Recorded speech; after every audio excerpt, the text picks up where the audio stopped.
하나님 앞으로 더 나아가는 하루가 되기를 축복합니다.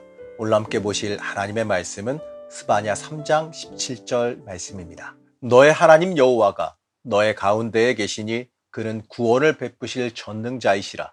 그가 너로 말미암아 기쁨을 이기지 못하시며 너를 잠잠히 사랑하시며 너로 말미암아 즐거이 부르며 기뻐하시리라 하리라. 스바냐서는 이 결론적으로 회복과 용서를 말씀합니다. 하지만 스바냐서는 이 죄에 대한 심판은요, 확실하게 말해주고 있습니다. 현대 그리스도인들이 이 구원과 용서의 메시지에만 익숙해져 있어요. 이 듣기 좋고 힘이 되는 메시지에만 익숙해져 있기 때문에 그렇습니다. 우리가 그런 메시지만 듣기 원하기 때문에 더더욱 그럴지도 모르겠습니다. 이러한 우리에게요, 이 스바냐서는 죄에 대한 심판을 명확하게 말해줍니다. 물론 하나님은 구원과 용서의 하나님이십니다. 그래서 우리는 하나님의 그 무한하신 사랑과 또 한없는 구원의 은혜에 집중하기도 합니다. 그러나 동시에요, 하나님은 죄악에 대해서 명확하게 그 대가를 치르게 하시는 하나님이십니다. 물론 이 회복의 하나님이시지만 그 죄에 대한 회개와 돌이킴을 우리에게 명확하게 요구하십니다. 여러분 잊지 마시기 바랍니다. 회개 없는 회복과 구원은 없습니다. 우리가 이 세상의 쾌락을 그대로 유지하면서 하나님의 길은 걸어갈 수가 없는 겁니다. 내 욕망을 위한 길, 내 욕심을 위한 길에서 하나님을 향한 길로 우리가 돌이켜야 됩니다. 그래야 우리에게 회복과 구원이 임합니다. 우리는 이것을 잊지 말아야겠지요.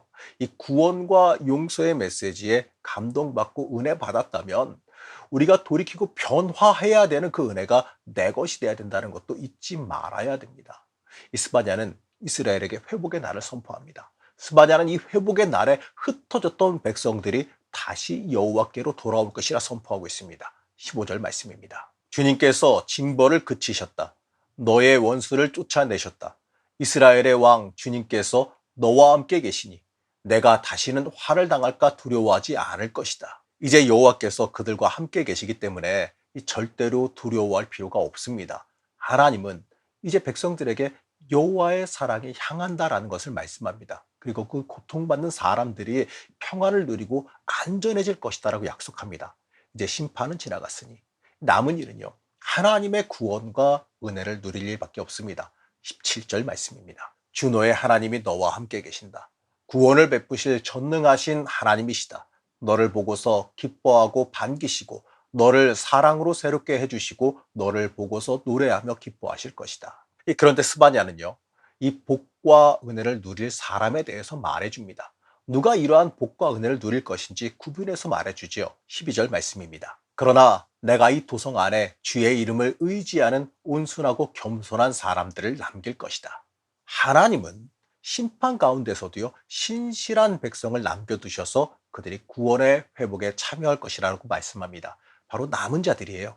이 사람들은요, 다른 사람들이 세상에 휩쓸려 갈 때에 이 겸손한 마음으로 여호와 하나님 말을 신뢰하며 신앙을 지킨 사람들입니다. 하나님 앞으로 돌아와서 하나님 붙잡고 하나님께 가까이 한 사람들에게 하나님은 회복과 구원을 허락하십니다. 착각하지 말아야지요. 때가 지난다고, 시간이 지난다고 자연스럽게 회복되는 거 아니에요. 그저 버틴다고 될 일이 아닙니다.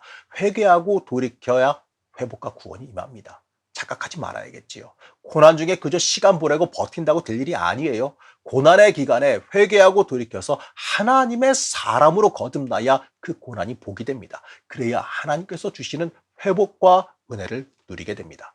우린 철저히 하나님 앞에 겸손해야 됩니다. 내가 아무것도 아님을 고백해야 되고 하나님의 도우심 아니면 내가 살 수 없음을 철저히 고백해야 됩니다.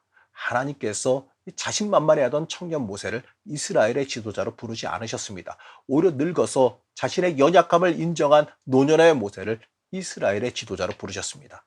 자신의 능력이 아니라 하나님의 도움이 아니면 아무것도 할 수 없다라는 것을 고백할 때에 그를 부르셨습니다. 하나님은 하나님 말을 전적으로 신뢰하는 사람을 신실한 사람이라고 부르셨습니다. 스바냐서는 오늘을 살아가는 우리의 신앙을요, 다시 한번 돌아보게 만들어줍니다. 과연 내가 하나님의 사람으로서 어떻게 살아가고 있는지를 다시 돌아보게 만들어줍니다. 내가 하나님의 사람으로서 하나님 중심으로 살고 있는가? 아니면 내가 교만하여서 이 모든 것을 동원해서 나를 위한 삶을 살고 있는가? 내 욕심이 하나님을 향한 마음을 넘어서고 있지는 않은가? 내 안에 하나님을 대신할 우상이 자리하고 있지는 않은가? 우리를 돌아보고 애통하는 심정으로 하나님 앞에 나가야 됩니다. 하나님께서 찾으시는 남은 자가 바로 내가 되어야 됩니다. 많은 사람들이 이 세상 물결에 휩쓸려 갈지라도요, 나는 신앙 붙잡고 바로 서 있기를 기도해야 됩니다. 하나님은 오늘도 남은 사람을, 남은 자를 찾으십니다.